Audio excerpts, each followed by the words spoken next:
We're back with some breaking news. The FDA's Vaccine Advisory Panel has voted to recommend emergency use authorization of Pfizer's coronavirus vaccine.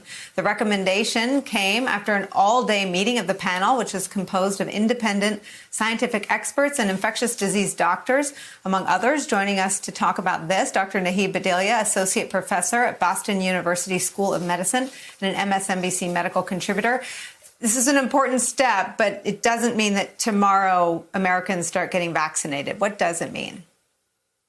That's right, Nicole. I will say that what this is an emergency use authorization. What the committee members today answered is that on the totality of the scientific evidence we have in front of us, does the benefit of giving Pfizer's vaccine outweigh the risk, particularly given the fact that we're in the middle of a public health emergency? And the vote today just decided that it is. And that means that starting tomorrow, you'll start seeing distributions. And the first two groups identified by the CDC, the healthcare workers and those in long-term facility or congregate living facilities, will start getting the Pfizer's vaccines. But the one thing that I just want to underscore is that because it is an EUA, what we saw today through the discussion of this committee is that, there's going to be continued active and passive surveillance of safety in a larger group of people. We know that this vaccine has been shown to be safe within the trial, but when we open it up to a lot more people, could we discover a much more rare side effect?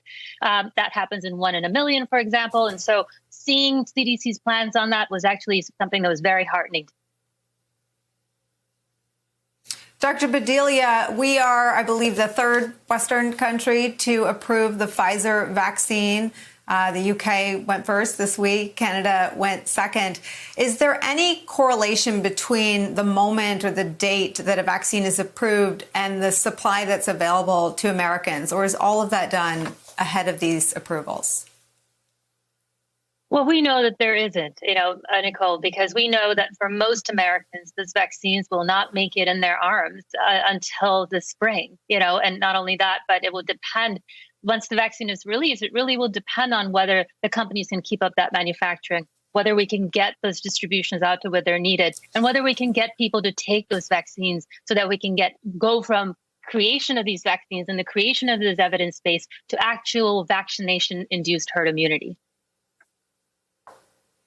Dr. Bhadelia, is the FDA's final approval basically pro forma now? I mean, do you expect that happens automatically tomorrow and then distribution begins after that? Or what are the actual sort of mechanical steps after today's vote?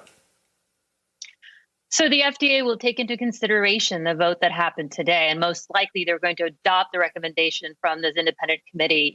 One thing that what today revealed was that there were remaining scientific questions, and the FDA will go back and ask Pfizer to continue answering that. One is, how long does the protection last from this vaccine, right? Does it work as well in all the different subgroups? And so what FDA may come back with the approval, the emergency use authorization rather, is these asks for the Pfizer to continue these types of investigations so we know a little bit more about the vaccine.